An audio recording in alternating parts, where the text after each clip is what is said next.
You're listening to Finding Your Genius Zone with Dirk Nevelle.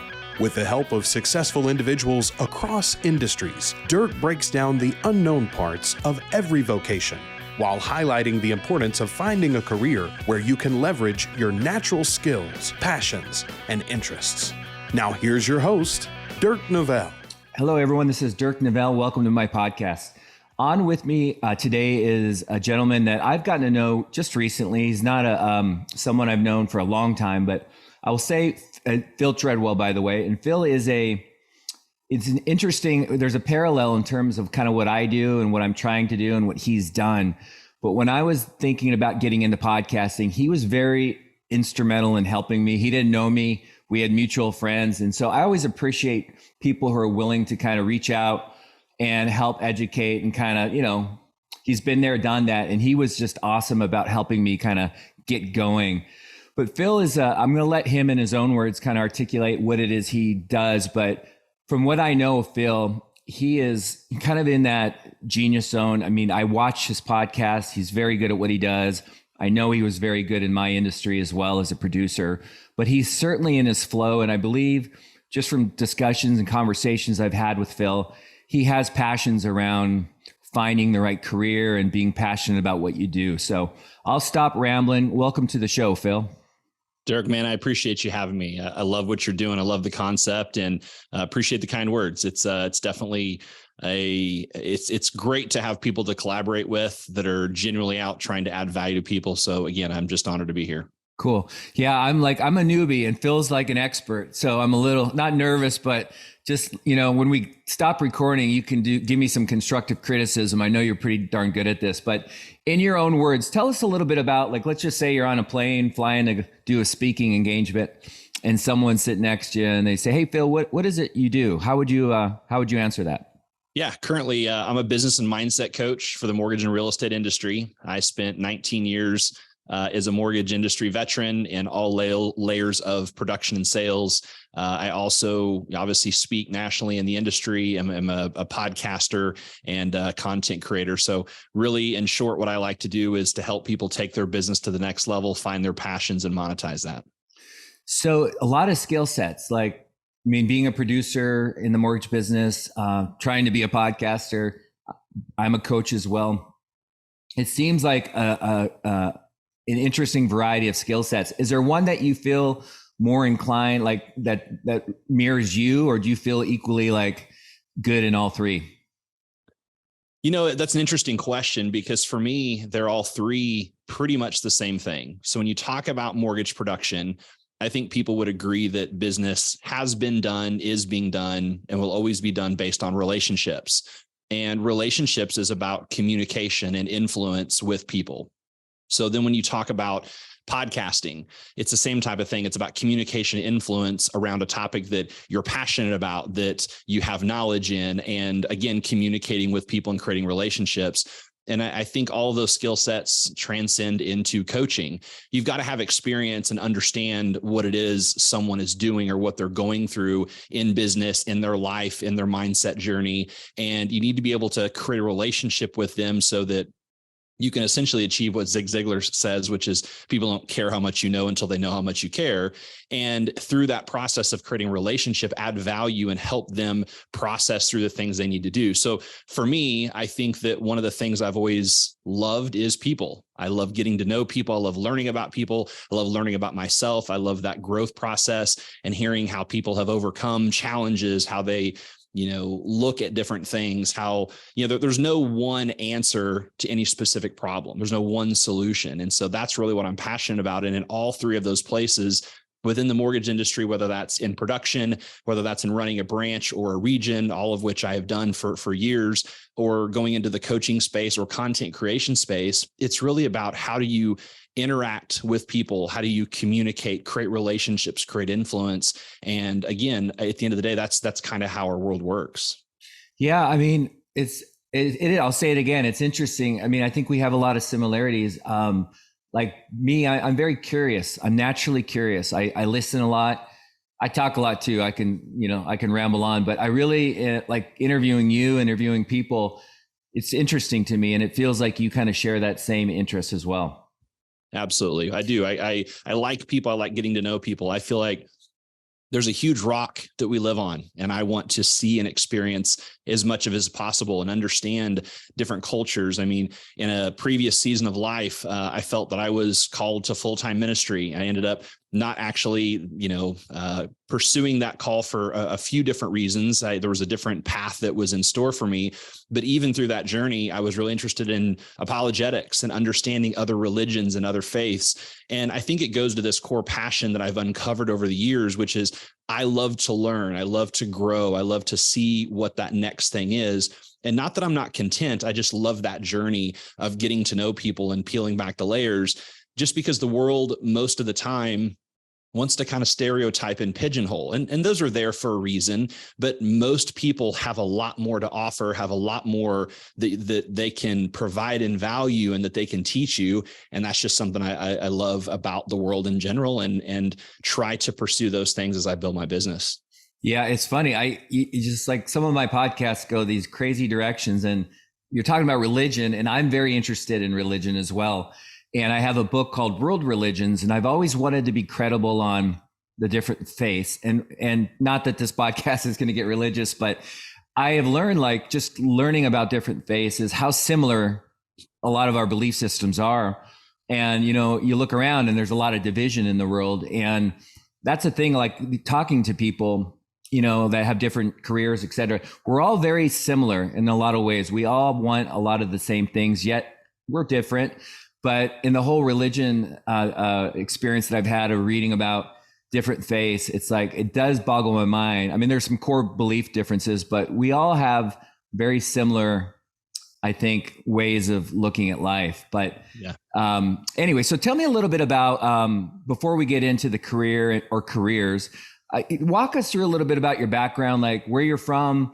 I'm curious personally, like what kind of guy you were like in high school. I know you're a tall, athletic guy. Were you an athlete? Where you went to college, what you studied, and then kind of coming out of school, paint us that landscape. Like, was it I don't know what the heck I'm going to do, or did you have a family that said you're going to do this, and then you did a job you hated? Or I mean, walk us through kind of how things happened for you. Sure. No, I appreciate the question. I grew up in Southwest Missouri. My dad was a builder. My mom was a teacher. So I'm kind of this mix of entrepreneurship meets academia. And I didn't have a choice whether or not to do good in school, because my mom was a teacher, and her background, she was a 4.0 GPA in high school and college and her master's. So, my brother and I doing well academically was not an option. But we always had this lean toward entrepreneurship, because I saw my dad run his own business and scale that and do different things. So, through high school, from growing up very young, I had a baseball in my hand. My dad played college baseball. So played sports all through high school. Baseball and basketball were kind of my primary sports, but I ran track in there and played football and did a lot of different things. And I graduated high school and went to the University of Arkansas in Fayetteville. They had a phenomenal business program, top 5% in the country. And I knew I wanted to go into business. And at the time, I thought it was going to be financial management and investing. I had done stock portfolios in high school and thought that's what I wanted to do. And in retrospect, I mean, in the 90s, picking stocks was easy. So it wasn't a skill set that I had. It was just, how the markets were at the time. And so a couple years into college, ended up getting married young, had kids young. At the time, I was a store manager for Blockbuster Video. It's one of my quote claims to fame. It was one of my favorite jobs that I ever had. But I worked every weekend, every Friday and Saturday night, every holiday, all those types of things, as most people can relate to that's in retail.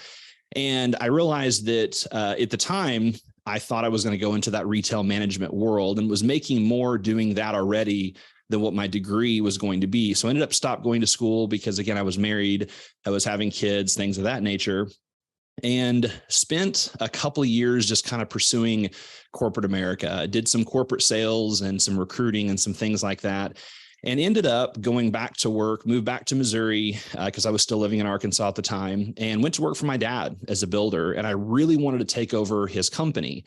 And he said, nothing would make me happier if that's what you decided to do, but I need you to think long and hard before you decide you want to do this for the next 40 years. And he said, you don't remember how difficult it was in the late 70s and early 80s and all those times. And he said, I at least want you to see what else is out there. And so I thought if I took some interviews and took some other jobs that I could go do that and then circle back around and take over his company. And I answered, this is going to date me a little bit. I answered a newspaper ad, and they were looking for someone with sales and management experience, of which I had both. And it turned out to be a mortgage company. And again, I was still in Missouri at the time, and it was a little mortgage banker, independent mortgage banker, a little full eagle. So they did a lot of manual government stuff. And if you remember back to the time, and this is around 2000, early 2004, there was a lot of subprime stuff, a lot of 80/20s and a lot of that going on, where this company really focused on the core loan programs. And if you couldn't do that, they had a department that you could send it to. They would try to get it done and give you a piece if they could. But in a world where most people in the mortgage industry were being taught the wrong way, I was very fortunate and lucky to have found a company that taught me the right way. They taught me loan programs. They taught me how to build relationships, how to put together a quality file, how to service your customers in your database. So I jumped into the mortgage business and was a loan officer from the very beginning.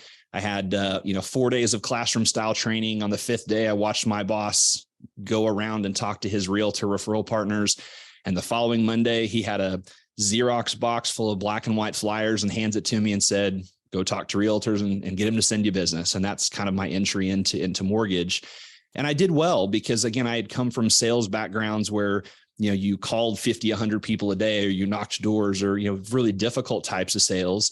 And I remember thinking, because I had a buddy that owned a door-to-door sales company that I'd worked for a little bit. And in that business, you are on somebody's doorstep. You don't have any reason to be there. They probably don't want what you have to sell, and they have to pay you for it right then. Like, that was what I understood sales to be. Well, then all of a sudden I get in the mortgage business, and I'm supposed to go make sales calls, in quotes, to realtors, but you have a reason to be there. They want the product that you have, and they don't have to pay you anything for it. I'm like, what are you talking about? This is the easiest kind of sales that I've ever seen in my life. So I had a different perspective coming in, fortunately. And to make a long story short, I spent a few years as a loan officer, became a branch manager, decided I wanted to have my own branch. So I did kind of a net branch franchise kind of thing for a while, as that led into me opening up my own broker shop. And that was leading into the financial crisis. So the timing wasn't great. However, I was able to kind of have a parachute. Wells Fargo had been recruiting me for a while, and they were doing recruit by acquisition at the time. I mean, 1 of every 3 loans in the country was going through them. So they went ahead and paid me enough to close down my company and bring my team over to them. Did very well at Wells for a couple of years, was a top producer in a 6-state region, but didn't love big bank world. So I exited out of that and kind of found a home for the next, 10 years or so in independent mortgage bank world, where I was an area manager, regional manager, national director, things of that nature. And, through that process is when I started the podcast. I was really wanting to add value and reach the people in my quote unquote audience, which was other mortgage professionals that I either wanted to recruit or to hire.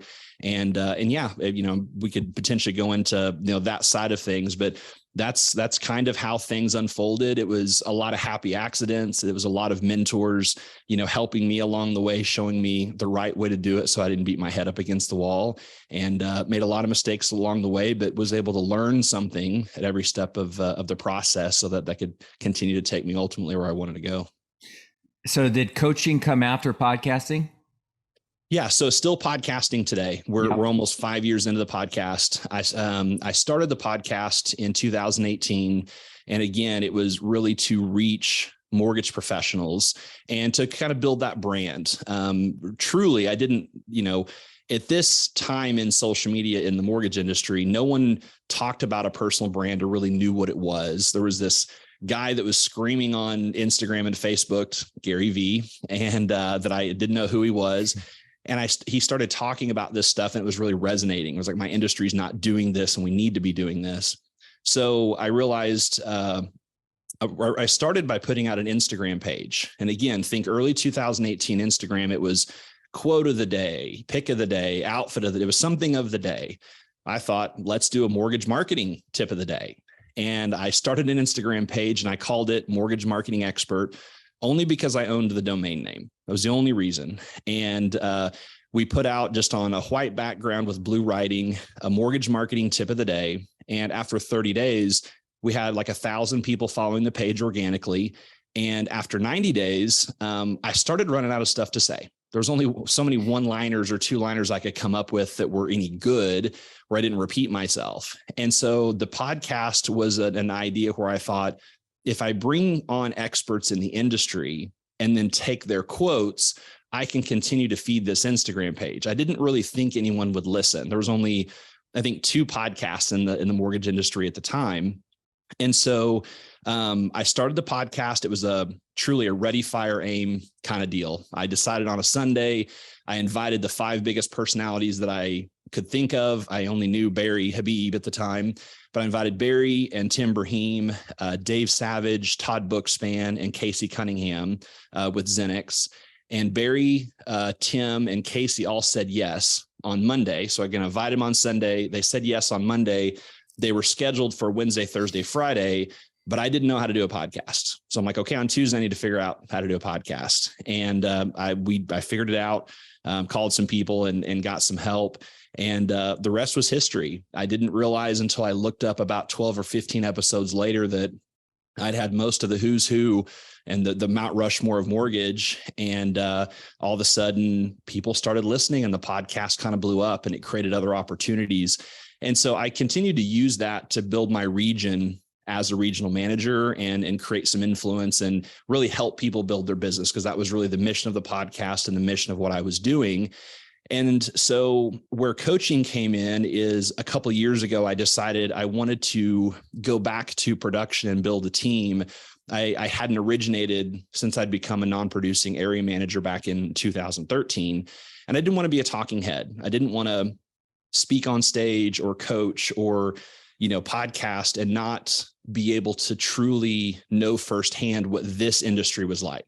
I'd been a top producer. I knew what that was like, but I really wanted the context. And so even though I had built teams for people in my region, I'd really helped them firsthand. I needed that credibility, or at least the validation for myself. And in 2022, we went from completely zero, to about $3 million a month in volume in about 6 months.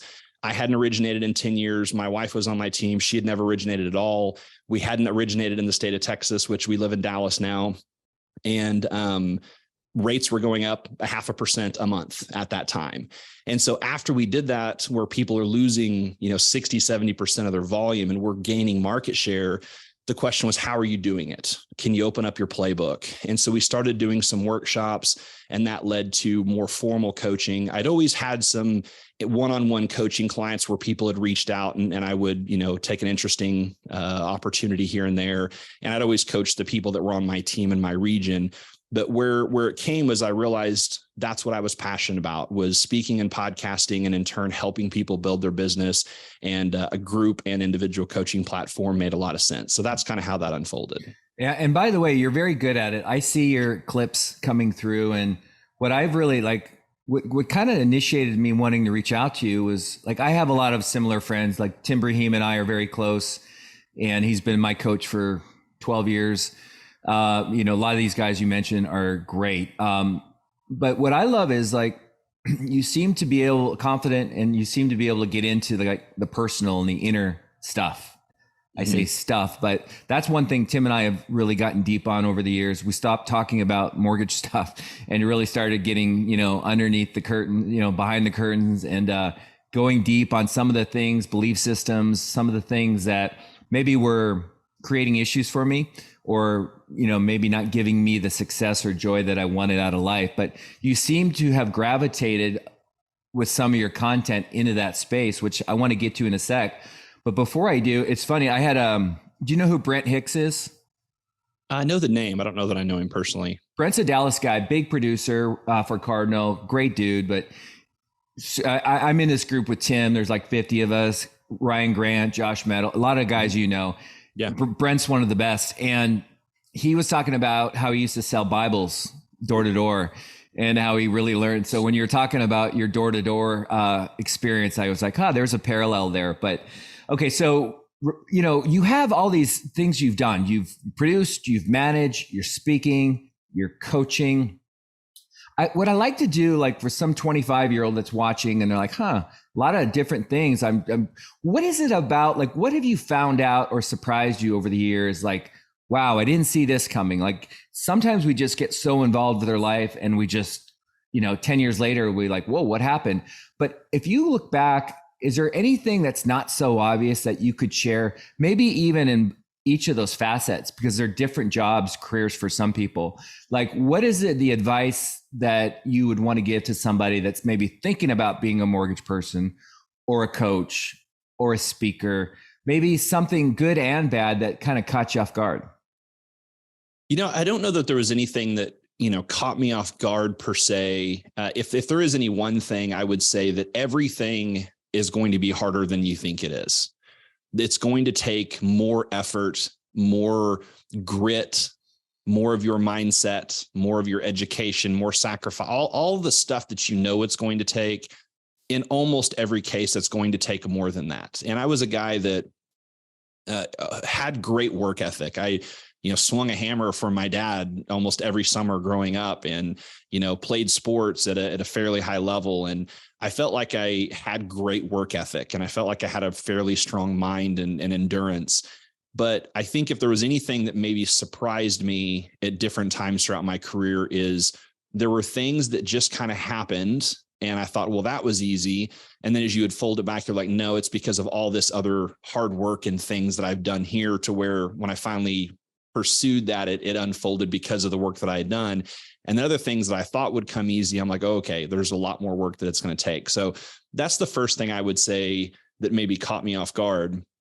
But one of the things that I think, if I could go back and talk to, 22, 24-year-old me, is that academia teaches most people that failure and success are polar opposites. Success is over here, failure's over here, and you need to decide which way you want to go. But after being mentored by, dozens of really successful people, and not just monetarily, they have great relationships with their family, they have great relationships with their significant other, they have health in their life, they have, peace, financially and otherwise, and of course, interviewing hundreds of people on my podcast, one of the common themes that every single one of them understand is that success and failure aren't opposites. They're actually stacked in front of you, where you have to go through failure to get to success. In academia, if I fail every quiz, fail every test, in that world, I'm a quote unquote failure, even if I learned everything that I got wrong. Where in the real world, if you fail over and over, but you learned what happened and why, that's actually what success is built on. And so I tell people all the time, there's never a time where doing nothing is better than doing something, even if that thing is a failure. So inaction is never better than action, even if you fail, because if you take action and you win, great, you move the needle forward. But if you take action, you fail, that's now an opportunity to learn something. So either one of those are better than just staying in one place. So people need to not avoid failure or have a fear of failure. You need to embrace failure. It's not that we're setting out to fail, but we're going to set out to take action every single time and do something, because that's at least going to create the opportunity to learn, to help you get where you want to go. Or you may surprise yourself and have some success at something that you didn't think you would. So that's a big, I think, theme that's kind of integrated, throughout my life. And I guess another kind of high level topic that I talk a lot about, and we can go granular depending on where you want to go with the conversation, but the longest journey we're ever going to take is the one in our own minds, right? It's about, how do you get your mind right? How do you understand about how to protect what goes in your eye gate and ear gate? How do you change your feedback loop, which is what we say to ourselves, right? 65% of the words that we say every day are our own words. And that goes into our subconscious, which, again, subconsciously is going to control our actions. It's going to control our words. And in turn, we can, by what we say, change that feedback loop. We can turn ourselves more positive and more productive just by changing the words that we say, the people that we're around, the things we listen to, the things we read. It's not a difficult thing, but we have to understand that our mind is the most powerful thing we have, and we have to protect it, and we have to exercise it like any other muscle. And ironically, there's a big link between your mind and your body. You know, my coaching program is called M1 Academy. M1 stands for mindset first. I think it's the most important thing because it controls our attitude and our actions, which are the only two things we actually have control over. But what I talk a lot about too is the physical side of things. You can't mentally have a great mindset when you physically feel like crap. So it's about getting your body right so that you can get your mind right, so that you can go execute professionally, personally, relationally at an extremely high level. And so when someone is in a bad mood or has a bad attitude, I tell them, you need to go get a workout in. You need to go exercise. You need to get outside. You need to get the blood flowing, because happiness, the chemicals that are released in our mind, that joy, that comes from the oxygenation of blood in our mind, right? One of the reasons we don't wake up laughing or wake up smiling or just giddy, there's not enough oxygenation going on there. So exercising does that for us. We can change our attitude, change our mood in general, just by moving our body, by exercising, by working out, by, again, exercise can be taking a walk outside. You know, everyone knows when they're having a bad day, they're like, I just need to go walk for a second, get some air. Great. That oxygen is a huge thing. But what's really happening is your blood is moving, and it's oxygenating your mind. It's changing your mood. It's putting you in a better place. So these are very basic things that we talk about. And so I'll get people, what do you personal trainer now? Because I post a lot about working out and eating right and things like that. No, I'm not, I don't have a health and wellness company. We're talking about execution here. If someone will just make sure they get enough sleep, drink enough water, add protein to their diet, and move their body for 30 minutes a day, just those 4 things, it'll change your life. It'll change your business, right? Yeah. So again, we're talking about getting your body right to get your mind right to execute at a high level. And I don't think I understood that for years. I was executing at a very high level professionally with a podcast, with a region. And over those years, I was gaining weight. I was getting less and less healthy. And I was telling myself that what I was doing professionally, what was going out here, that wasn't being affected by what was going on physically. And it absolutely was. And it kind of came to a head at the end of 2020. I was recording some sessions for Todd Duncan's Sales Mastery. And we did some before pictures, or I say they're now my before pictures. We did some pictures and I looked at them and I was like, damn, what have I done to myself? And I look back now, I haven't changed my content that much. I haven't changed my perspective. I've obviously continued to learn and grow, but my ability to execute, to relate to people, to create the efficiency, it's been an incredible growth from that time period. And a lot of it was just because I made sure that my mind and actions and attitude were performing correctly because of what I was doing physically in my body. Wow. There's a lot. I mean, I love what you're talking about. That's stuff that I love to go deep on. And I'm going to try to pinpoint a couple of the things you said that I really love to talk about as well. I'm a big meditator, and I'm big on thoughts. And, change your thoughts, it affects your emotions, and so for me, it's interesting when you talk about thoughts, thoughts aren't who we are. Like those are like clouds in the sky, like, I'm comparing myself to Josh Metal. I'm not good enough, and then I just watched that thought go away.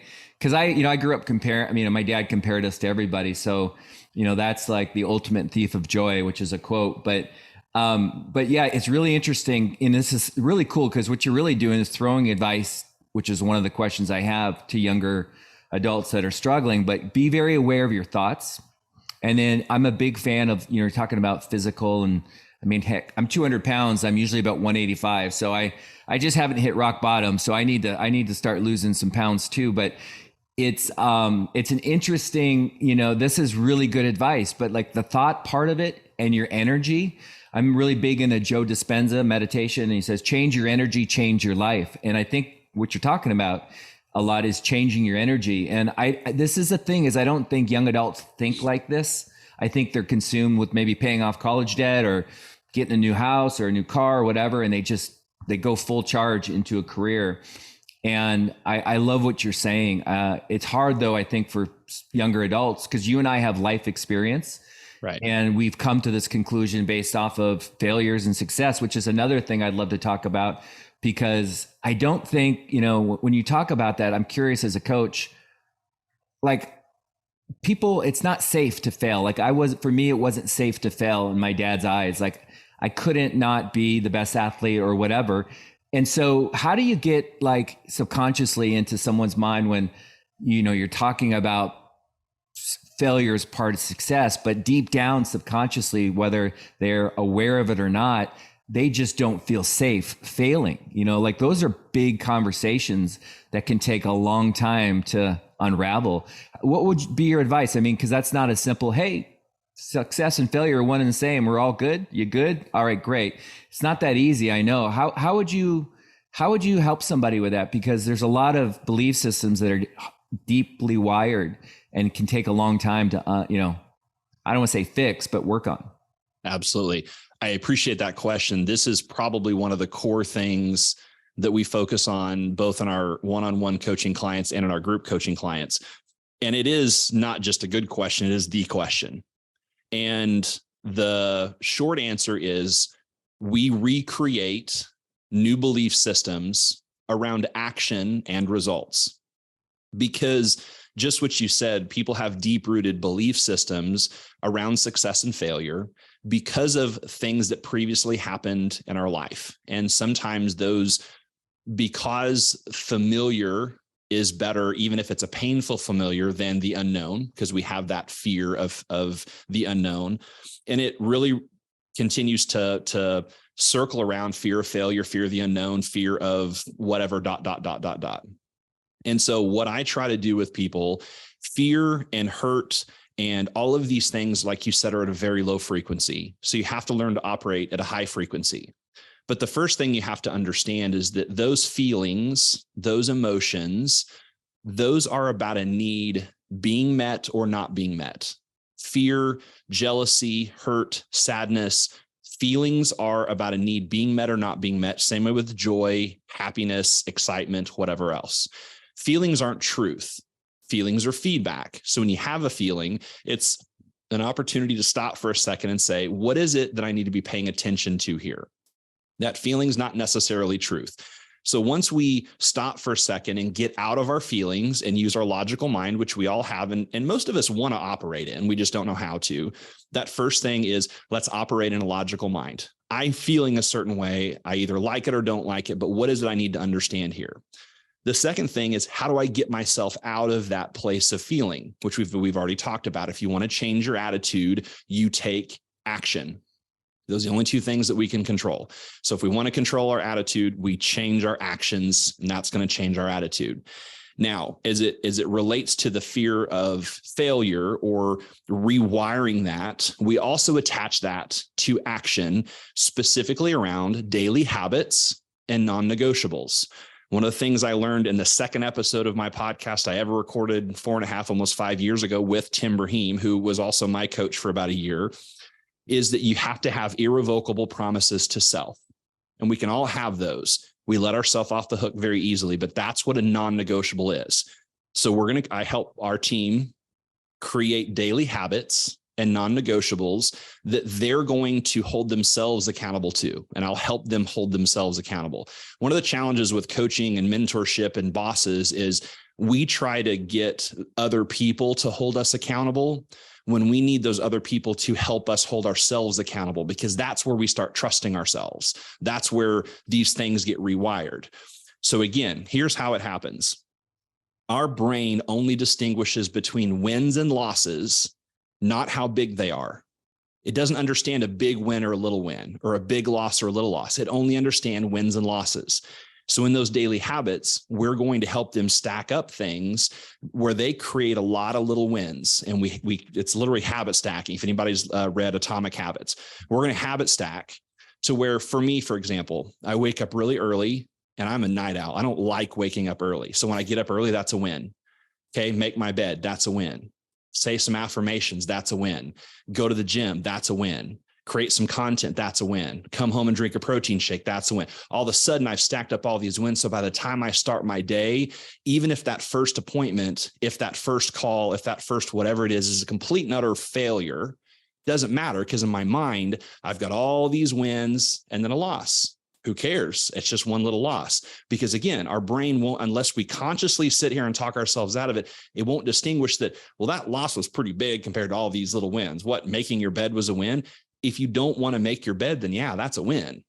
Anytime you do something and make a conscious choice to change your decisions and to move it into a more productive area, that's winning. So when you do that for a short period of time, you're all of a sudden going to create a new reward system, a new achievement, or what's the word, where essentially the level of how good things are. That whole system in our mind changes. And like so a now hierarchy. Sudden, yeah, kind of a hierarchy, or a situation where all the little failures all of a sudden don't mean anything. So the medium-sized failures mean less, and the big failures mean less. And so what happens is then we hit a medium-sized failure, and that's not a big deal because we were able to get so many small and medium-sized wins. And that's what happens, is it's a simple process that doesn't take very long, to where all of a sudden we're like, wow, failure is an opportunity for me to learn something. We all fail every single day. We just, in our minds, want to protect ourselves from that because we don't want to think we failed. And all of a sudden, if we change it, and again, I know failure is a strong word, so that's why I like to use wins and losses, because I'm an athlete, right? It's wins and losses. You're not going to win every single time. You're going to lose. But when you lose, what happens with a coach? Okay, let's be pissed off about it for a second because we wanted to win. But what can we learn in that situation that's going to make us better for next time? And that's all we're talking about. The problem is, as I said earlier, that's not the way academia works. They don't give you an opportunity in most cases. Some do. I'm talking in generalities. Don't, cancel me or write your congressman. But in most cases, academia, it's you either win and succeed or you lose and you fail. There's no failing over and over and over. It's one of the reasons I love athletics. It's one of the reasons I use a lot of metaphors for that. And the last piece that I'll use just to frame it up for people so that they'll give themselves permission to fail is baseball. Baseball is the best metaphor for this. If someone has a 200 batting average, they're probably on a professional level, they're probably AA, maybe AAA, 200, 250. If they're a 300 batting average or above, not only are they in the major leagues, they're probably in the all-star game. You start getting 350, 400 batting average, you're one of the greatest of all time. You're for sure in the Hall of Fame. Okay, now let's think about this for a second. To be one of the best in the major leagues right now, or to be one of the greatest of all time, you're talking about those people fail 60 or 70% of the time.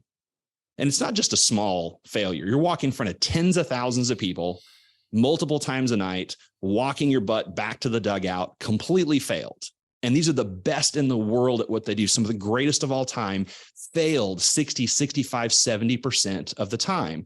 Now, on a professional level, in the mortgage business or real estate business or whatever industry you're in, how do we reframe in our minds the best at what we do get to fail 60 or 70% of the time and still be considered the best at what they do? How do we do that? We need to reframe what a failure is. A failure isn't just this monumental thing where we lose our money and lose our house. Yeah, those are epic failures. But the problem is there was a ton of little failures along the way that no one paid attention to that built up to this epic thing. And had you paid attention and been honest with yourself about these wins and losses throughout the day, and you really self-regulated and were self-aware, it never would have gotten to that place. So to kind of put a big exclamation point on that, people need to follow the 11th commandment, as I like to say it. A mentor told me this a long time ago. The 11th commandment is, thou shalt not fooleth thyselfeth. Don't lie to yourself. Be self-aware. All these little things that you think are no big deal are little failures, and those are stacking up because, guys, there is no staying flat. You're either progressing or you're regressing, right? Darren Hardy wrote the book Compound Effect. There's another book out there called The Slight Edge that I think talks about this concept a little more.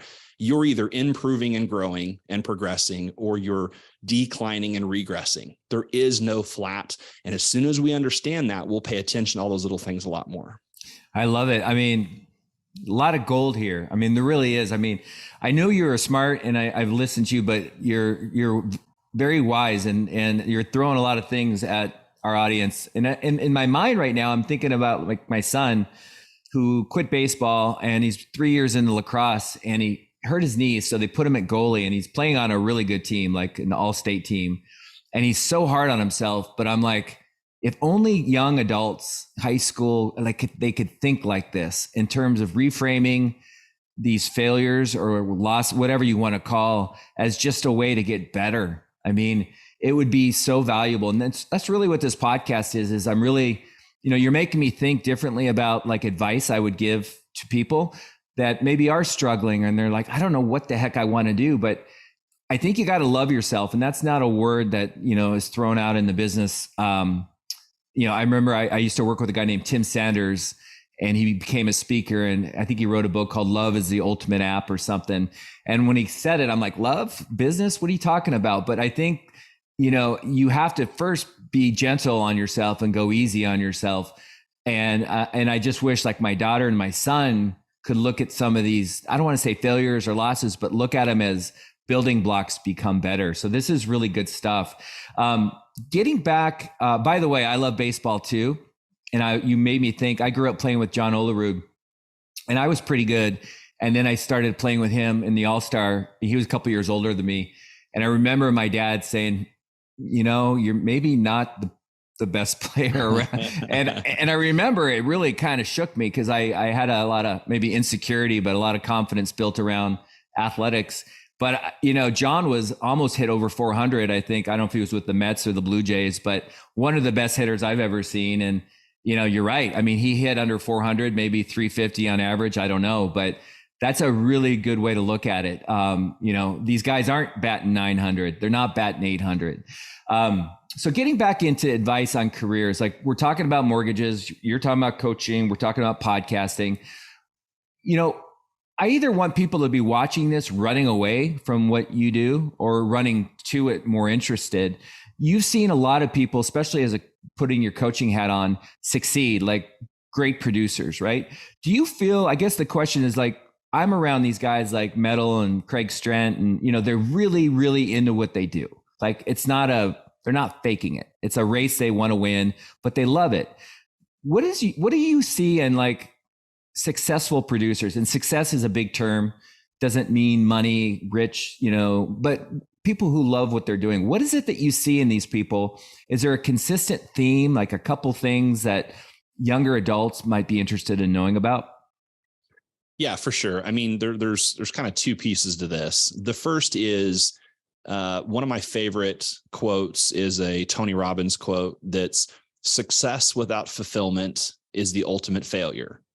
So a lot of times, especially in the social media world, we look at success in the way that we probably shouldn't. It's measured on bank accounts and cars and houses and private jets and all the stuff. And again, we can all have those goals. I'm not here to say money is bad, having things are bad, quite the opposite. But those things come out of an abundance of you adding value to people. People pay for solutions to their problems. So the way to make a ton of money is to solve people's problems and add tons of value to them. And as a byproduct, you'll make plenty of money along the way. So that's, I think, the first part of this. In the way to get there is you need to find someone who has done what it is you want to do and ask them how they did it or go work for them. And if you don't have access to them, you need to consume their content. I just put out a video recently from a clip that I did months and months ago. And I was on a podcast talking about this. Most of the time, we look at videos and content on social media in a couple of different ways. We're either trying to learn a little tactic or get some motivation, but we put a little asterisk on it in our mind that that person's trying to get you to listen to their podcast or they're trying to sell their book or whatever. But the truly elite level people aren't worried about those things. They're not trying to get you to listen to their podcast. They're not trying to make money. Why? Because they don't need to. They've already achieved a level of financial success. They're thinking about legacy. How do I help enough people get to where they want to go, to where I made an impact on that? Okay, why does that matter? It matters because almost everything you need to know about how to be successful can be found in someone who has actually gone out and done what it is you want to do. So we find these gurus or wannabe gurus, and even in the coaching world where they are wanting to coach you and sell you a dream or sell you a lifestyle that they didn't earn that way. You can't find out how to climb Mount Everest by someone that's never climbed Mount Everest. Oh, no, but I climbed Mount Fiji. Okay, I'm not a mountain climber. I don't know the differences between those two mountains, but I'm pretty sure they're very, very different animals. So you also have people that say, well, no, I'm a world speed indoor climbing champion, so I'm going to help you climb Mount Everest. Okay, is there some techniques and things on some holds and some that they can help you? Sure. But if you're wanting to do something, you need to find someone that's actually done it, and people don't focus on that enough. Now, as you're doing it, the reason I talked about the first part of fulfillment, you've really got to understand why you're wanting to do it. What is going to create fulfillment in your life? What is it that you're excited about? And that takes some time. You've got to figure out your why. And I know that gets thrown around a lot. It's almost become a little bit cliche. I think Simon Sinek does a great job of explaining what a why is, but a lot of times it's carved in a corporate setting. What we need to do is find out our personal why. And it's very, very simple. There's something that happened to us in our life. A why is from your past. What is something that happened to you in your life that changed you in a way that you're now pursuing this goal, this career, this path, and really try to understand it? What is significant about why you do what you do? And your first answer won't be the right answer. Okay, what's significant about that? What's significant? And you really have to drill down to where you find out, man, there's a thing either good or bad that happened to you that changed your wiring that's really driving you as a person, as an adult. And once you have a hold of that why, you're now able to go out and create the drive to pursue that thing. And you're again, the next stage of that, if you will, without getting too deep, is you're then going to find a cause. Simon Sinek wrote another book called The Infinite Game, which takes, okay, we already understand our why. Now, what's our just cause? What is it that we're pursuing? So these things go together. And the reason I talk about that is it's okay to go get a job to want to make a ton of money. It's good to buy the stuff, to buy the houses, to buy the cars. But at some point, you're going to have to find out why you're doing what you're doing and what the objective is that you're wanting to accomplish. How are you going to be fulfilled? How are you going to create significance in what you do every day? And the sooner you find it, the faster you'll excel in what you're doing, because money only motivates you for so long. Yeah, I mean, it's such powerful stuff you're throwing out there. And I keep going back to a mindset of a young adult. Like, I want them to be safe enough, and I want them to think like this. I want them to, and they may not have people in their life, family, loved ones that support this kind of conversation. But I think that there's just people that don't, it's like a tunnel. They don't even know how to think like this.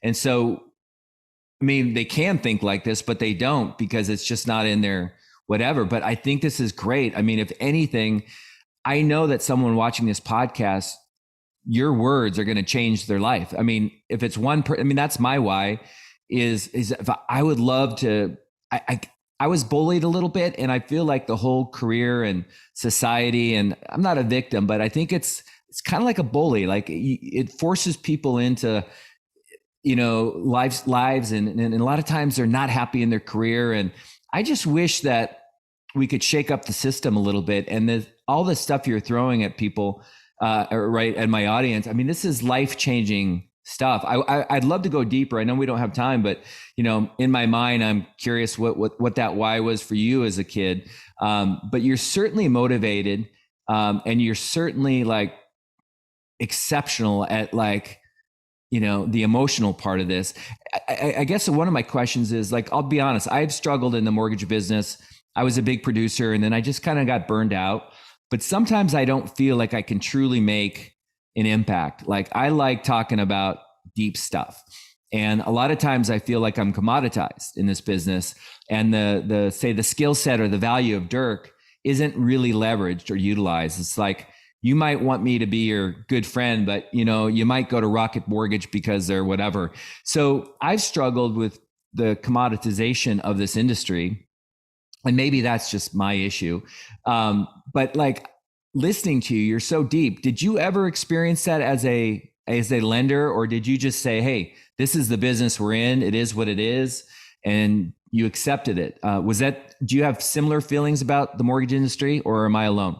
No, I think everyone feels that from time to time, especially in the market that we're in right now, where that margin between some lenders and others is expanding, right? The compression. And so I think everyone's going to feel that to a certain degree.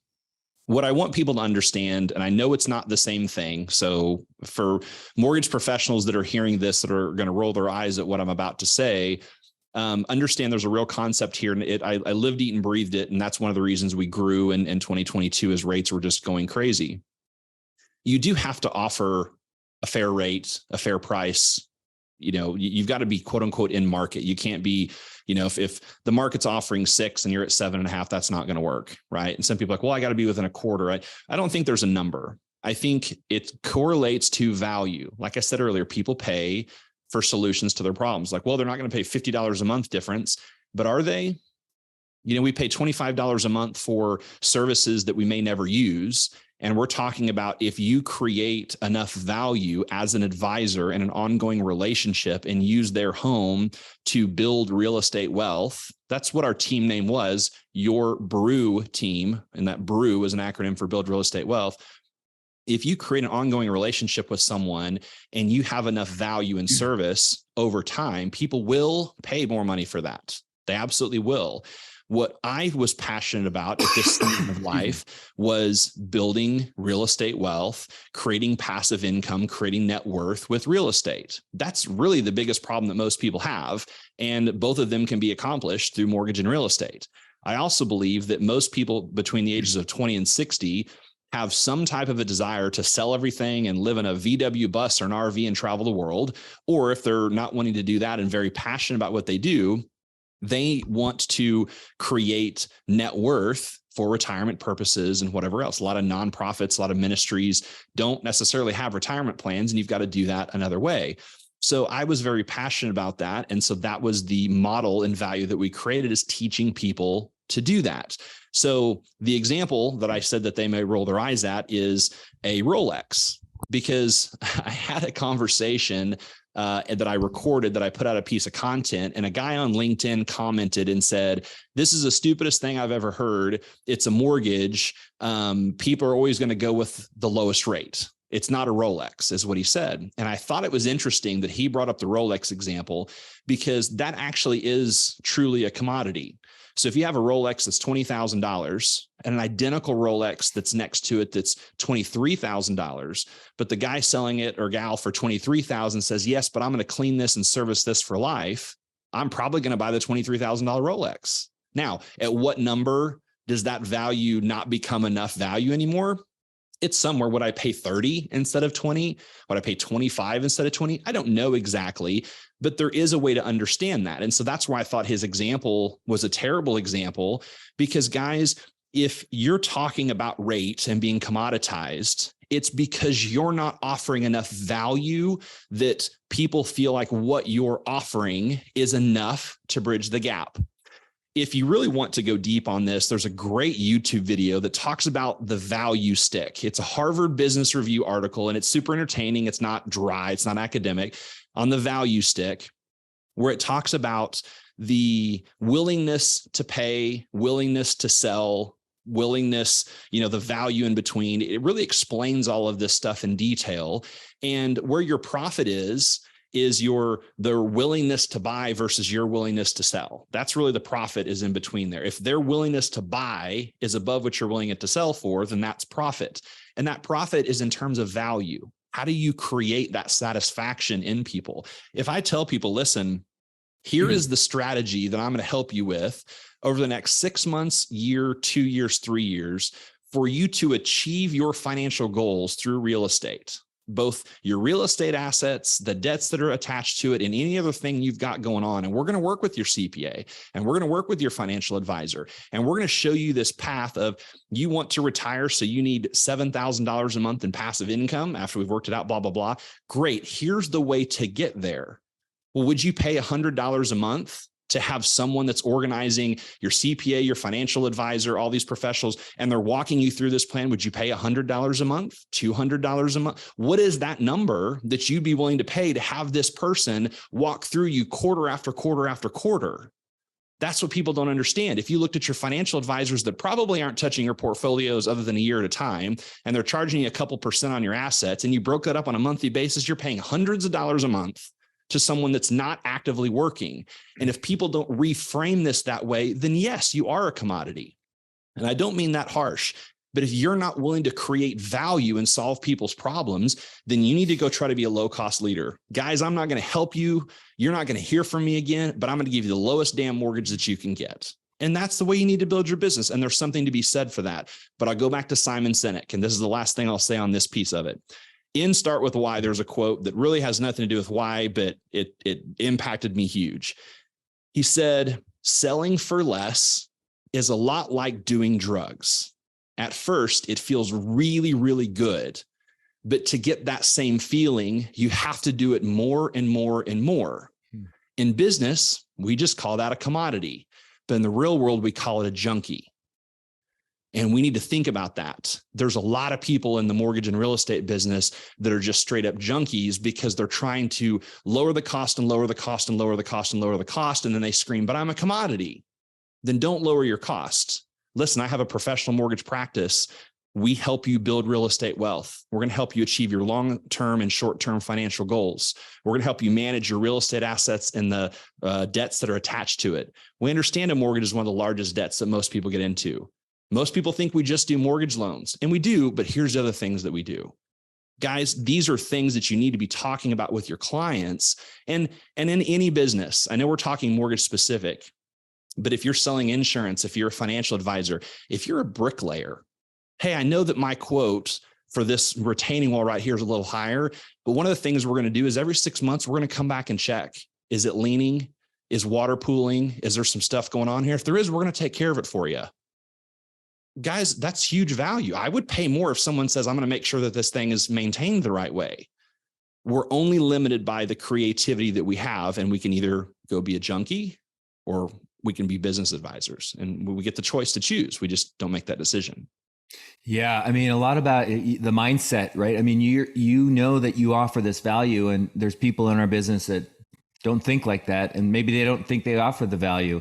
So it's making me think like you can enter, I'm talking to my audience, but you can enter a career and there's different ways to do the job. You can be the junkie, or you can be somebody like Phil or a top producer that looks at it through a different lens. And I think that's great for people to look at. The other thing that I'm just kind of thinking about is all the books you're throwing out. Like you are naturally, I always say, pay attention to what you do on a Saturday for 7 hours, that feels like a half hour, or pay attention to like, even the young kids addicted to the social media, like pay attention. I had one guest and his son's always on car stuff. He loves engines, and the others, Craig Strent's son's really into roller coasters.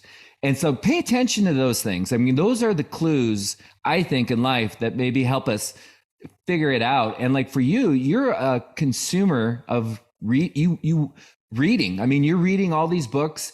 You're really naturally interested in feeding your mind. I mean, it's not you can half-ass it and do it like because you have to, but you're doing it. My guess is on a Saturday or Sunday, you might be reading a book on improvement on some whatever it is, right? I mean, that's you.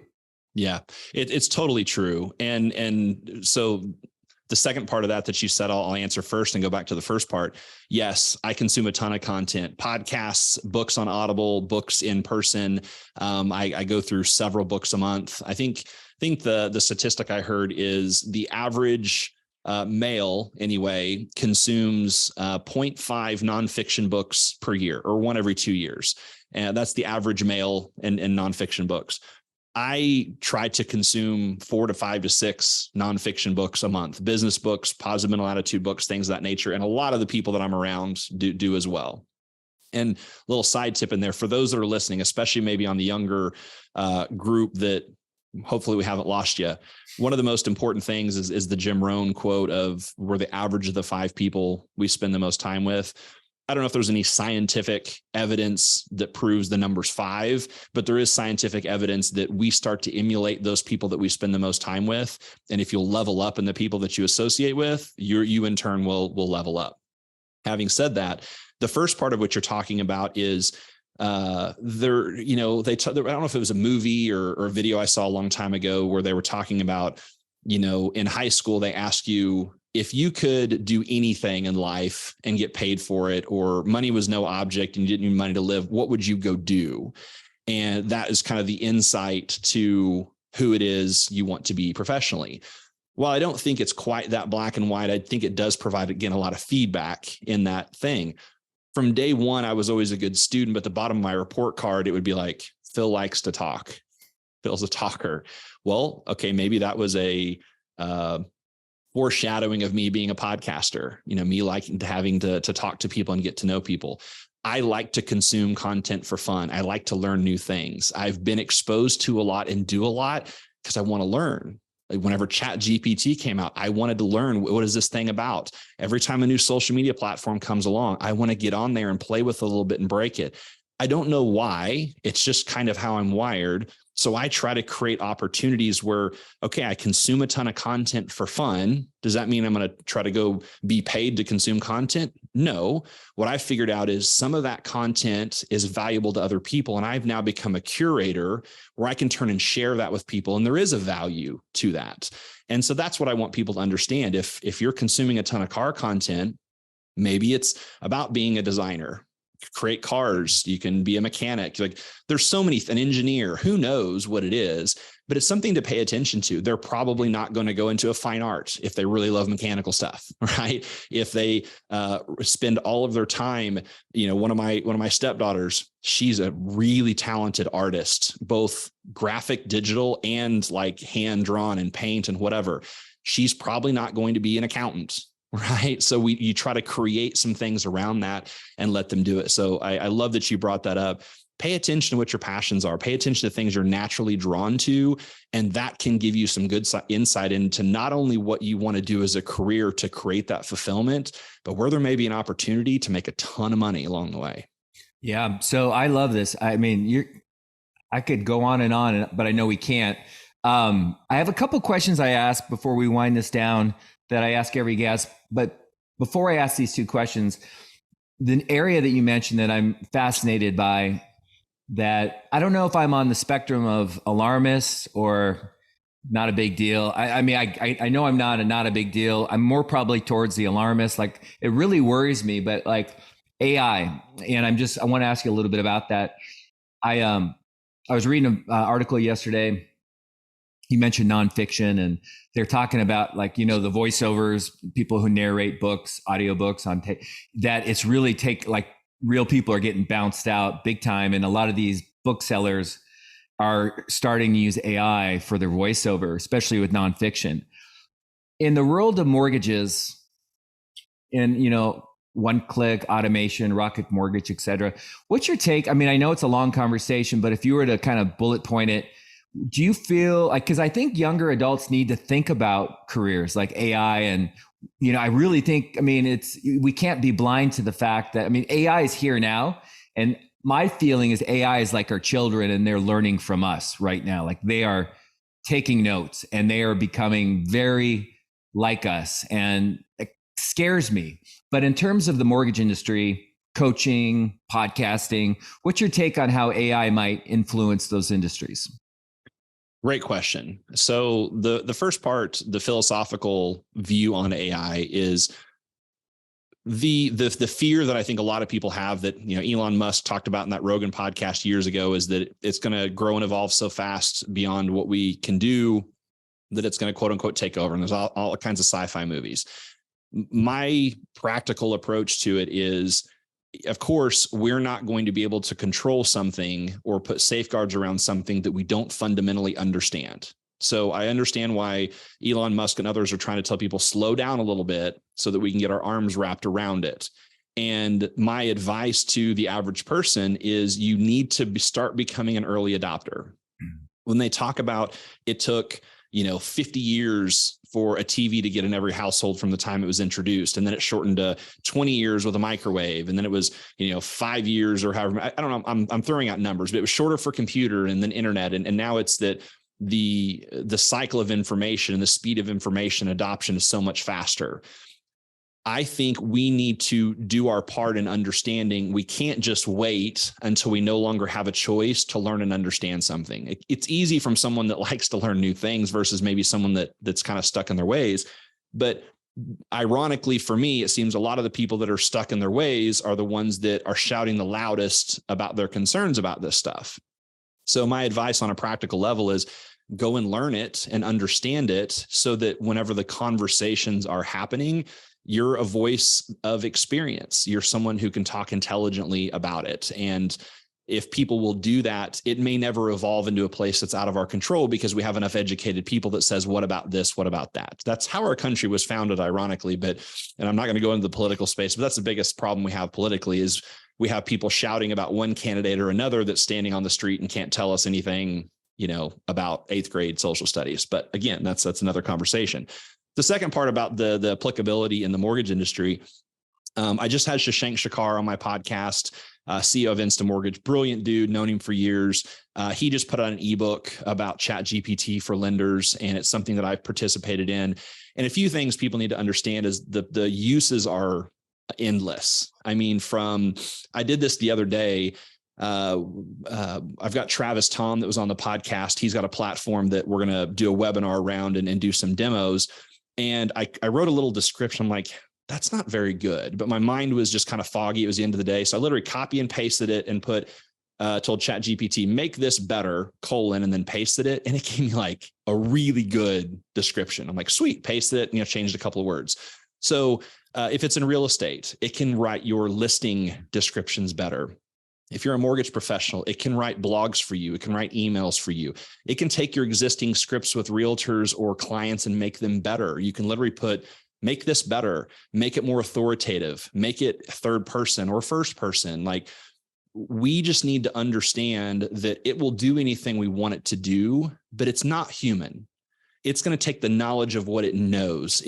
I think humans can come up with thoughts on our own that weren't programmed based on all of our experiences. And I think that's conceptually what they're trying to do with AI is to have them apply things that they've learned. But I still don't think it can apply things beyond what it was programmed to do. And I think humans do have that ability. There's kind of an intuition there.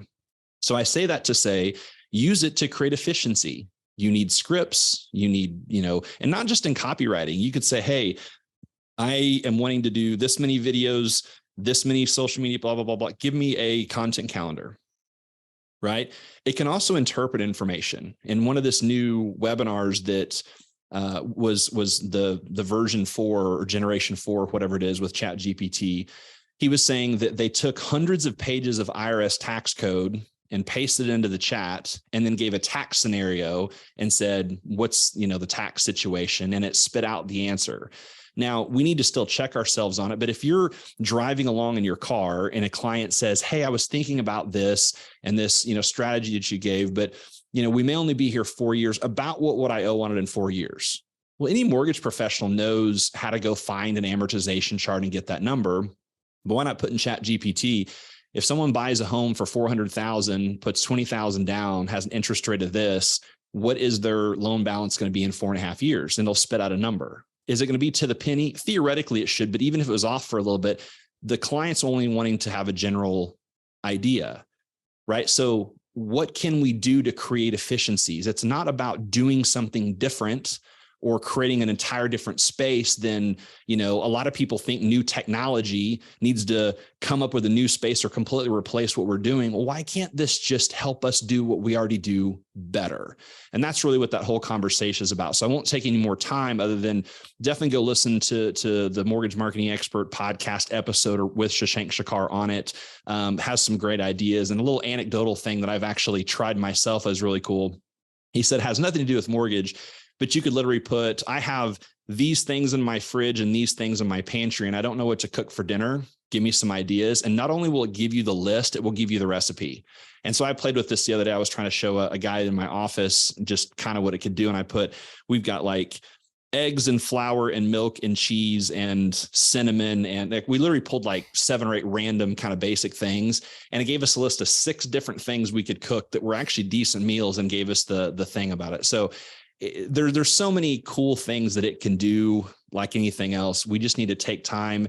And a word of encouragement, if anyone will take on a Saturday or a Sunday 2 or 3 hours and really experiment with it and research it and understand what it'll do, you'll be in the top 5% of Chat GPT users, in the country, because it's only been out for a few months. Yeah, it's fascinating to me. The only thing I'll say about it that stuck out, I have Raul. It was Impact Theory, and he was interviewing. I want to say, you might know who he is, Raul. Anyways, he was talking about he said a moron's IQ is like 70. Einstein was like 160, and the smartest person ever was like 210, which is 3x of a moron. And I don't know if moron's the right word. That's his word.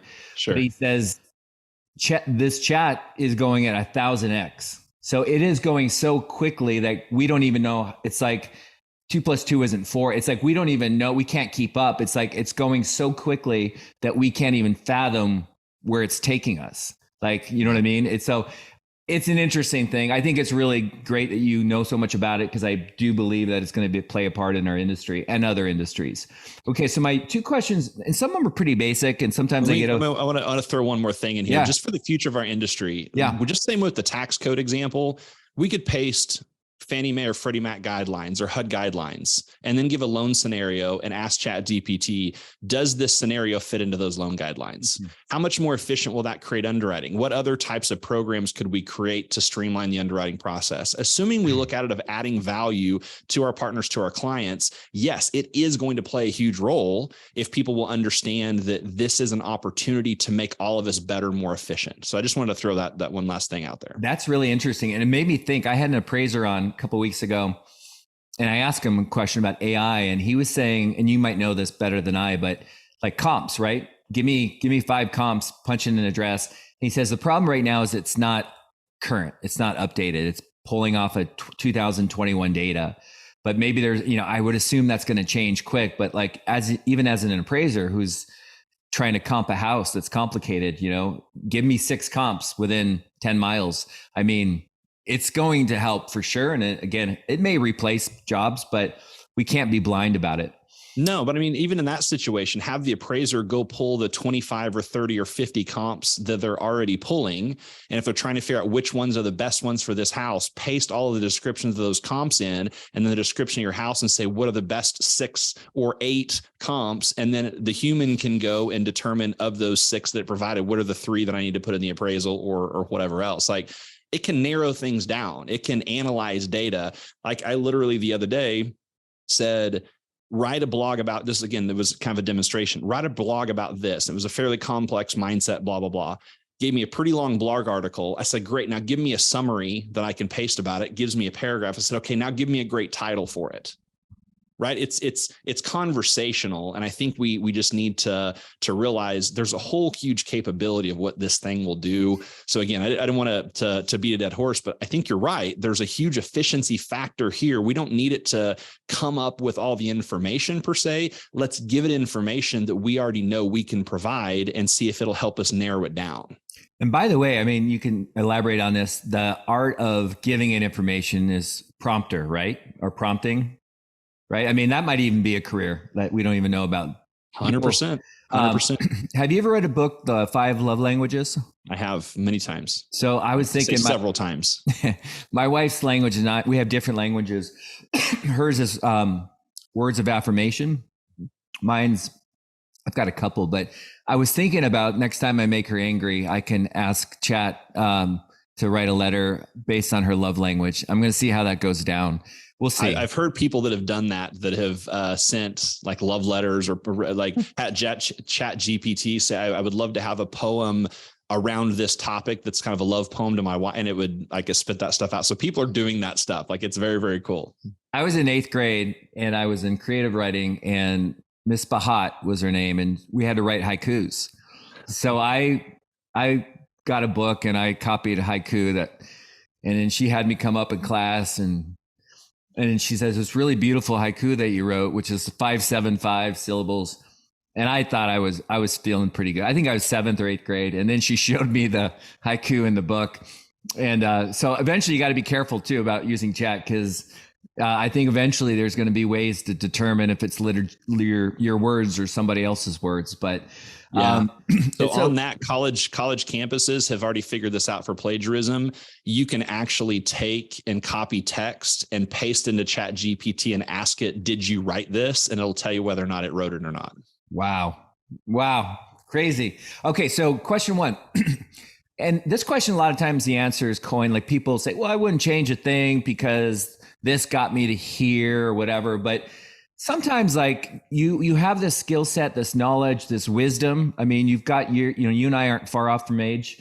I don't think. I'm 52, but you've learned a lot. If you could go back, rewind it, would you change anything? Would you jump into coaching? Would you jump in? I mean, podcasting back then wasn't a thing, but would you change it, or would you just say, no, I would have probably done exactly the same thing?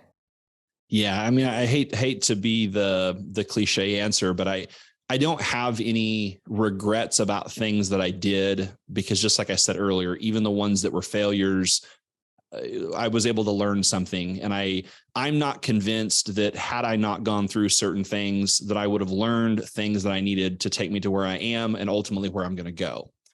Now, does that mean if I had it to do all over again, which I think is a different question, would I do everything that I did the exact same way? The answer is no, because again, I've learned through that context, which ironically is why I tie into coaching and mentorship. Every business success that I've had in small or large part has been about a coach or a mentor taking their experience and imparting it to me in wisdom, which is why I'm so passionate about doing the same thing.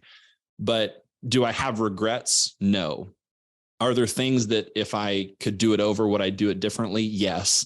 And I can't pinpoint a specific thing other than there's certain things that I wish that I had done longer and waited some things out more.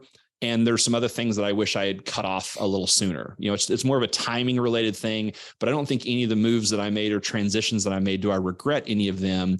But I think there's some scenarios that if I had it to do over again, I'd have stopped some things a little earlier than I did. I would have continued with some things longer than I did as well. Fair enough.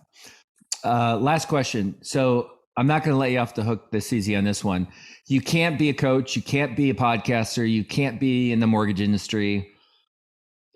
A dream job. And the reason I ask this is because I think it's interesting for guests to kind of, they've listened to you for a while and you are who you are, but like sometimes people have dreams that are like 180 Candyland, Fantasyland type career. Like if there was anything you could do, again, I know you're happy and you're content, but is there a dream job that you would want, or a dream career that, maybe you only tell your wife about? I don't know if I'd call it a dream career, but I think in an alternate universe, I would have made a really good attorney. And I actually had an opportunity when I actually did go back, part of the story I left out earlier, I did go back and finish my degree from 2007 to 2009. There was a program that I was a part of.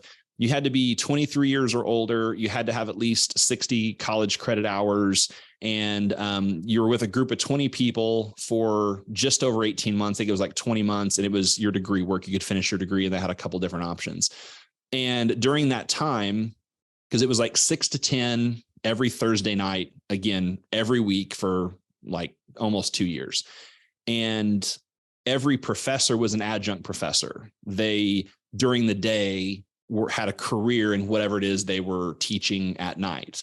And one of them was a business law professor who was an attorney by day. And he was part of the family that the governor in the state that I was in at the time, they were related. And so it was this really huge legal family and in politics and whatnot. And he was in business and real estate law. And I had done quite a bit in the mortgage business, even up to that period of time. And he offered me that he would pay for me to go to law school, to become an attorney, and to go to work for him in this company. And I only looked at the dollars and cents because I was making good money in mortgage. I would have had to take a pay cut for several years to get back to where I was. And I'm like, I'm on this trajectory, whatever. I think that's the only other career that I find really interesting. And part of that is my brother was 6 years older. I've been a little bit of an old soul. I'm technically a millennial. I just turned 41. I'm right on that cusp. So I'm I guess a zennial right in between Gen X and millennials. But I've learned my whole career from Gen Xers and baby boomers, but I still have the appetite for the younger generation. And I say that to say I've always been able to relate to a lot of people. I've always kind of thought on my feet pretty quickly, been pretty quick-witted. And I think there's a lot of those characteristics that I have and that I really enjoy that would have made me a really good attorney. I don't like to argue per se, but I can typically argue either side of a situation if I need to. I can come up with enough logic or perspective.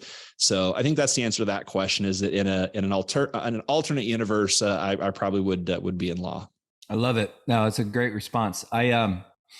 Before we end this, is there anything on the tip of your tongue? I mean, you understand the gist of this podcast. Is there anything I haven't asked you, or anything that you feel compelled to say to the audience before we finish up? Man, I feel like I've inserted most of the stuff that I'd really want people to hear. I think the only other thing is, something I say a lot is success is achieved with consistent and persistent effort over time. And I know that those can be a little bit arbitrary words, and it's that over time that people really get stuck on, because that could be 6 months for some people, or that could be 6 years for another. But if I told someone, if there was this one thing that you need to do every single day for 5 years or 10 years, and at the end of that, whatever that time period is, you're going to have the man or woman of your dreams, the career that you have, or $5 million, or whatever this huge thing is that a lot of people aim for or have goals in. But you have to do this one thing every single day, nonstop, for this period of time, but you're going to have this thing at the end. Would you do it? And almost every person's like, yes, of course I would. And what I tell people is that's what you're giving up by not being consistent and persistent at the things you need to do to achieve the goal. And the reason that we don't do that is because we don't have the belief that that thing's actually going to happen. Well, how do I know that if for 3 years or 5 years or 6 years, I do all of these things, these daily habits, how do I know that's going to happen? When someone says that, that's an indication that they don't have the belief that these actions are going to lead to that result. And ironically, the only way to create that belief is to go out and take action that creates that confidence that you're going to achieve that thing. So you just have to stay consistent and persistent. And that really ties in what I said in the beginning. It's going to be a lot harder than what you think it's going to be. And that's okay. Nothing worth anything in life is ever easy. It's supposed to be hard. It's supposed to be difficult. And I'll close it with this, which my favorite quote is one that says, the highest reward for man's pursuit of excellence is not what one gets from it, but who he or she becomes through it. And that's what we need to be focused on. How do I continue to become the person that I want to be and to add value to people? And if we apply that in our careers, we'll make all the money we need to. Yeah, that's awesome. There's one thing I want to say that it's a little different, but I think it's really important and I've had a few podcasts where people, like one guy was really wanting to be a doctor, but he didn't want to put in the years of school. But like when you're talking, I'm thinking about like people are so quick to try to expedite success. And like it's just like even a relationship, like someone really wants to get married, but okay, so you get married and it doesn't work out, and then you're in your 30s and you're divorced. I mean, if you could, I guess what I'm trying to say is like, if there's really a dream or a passion that you want to pursue and it's going to take years to get there, I mean, I really would love people to think about what it's going to feel like when they get there, because if you try to expedite success, I don't know if I'm Tommy Boying this thing or if it's making sense, but like, I just like look back and think I was so quick to want to get out there and make money.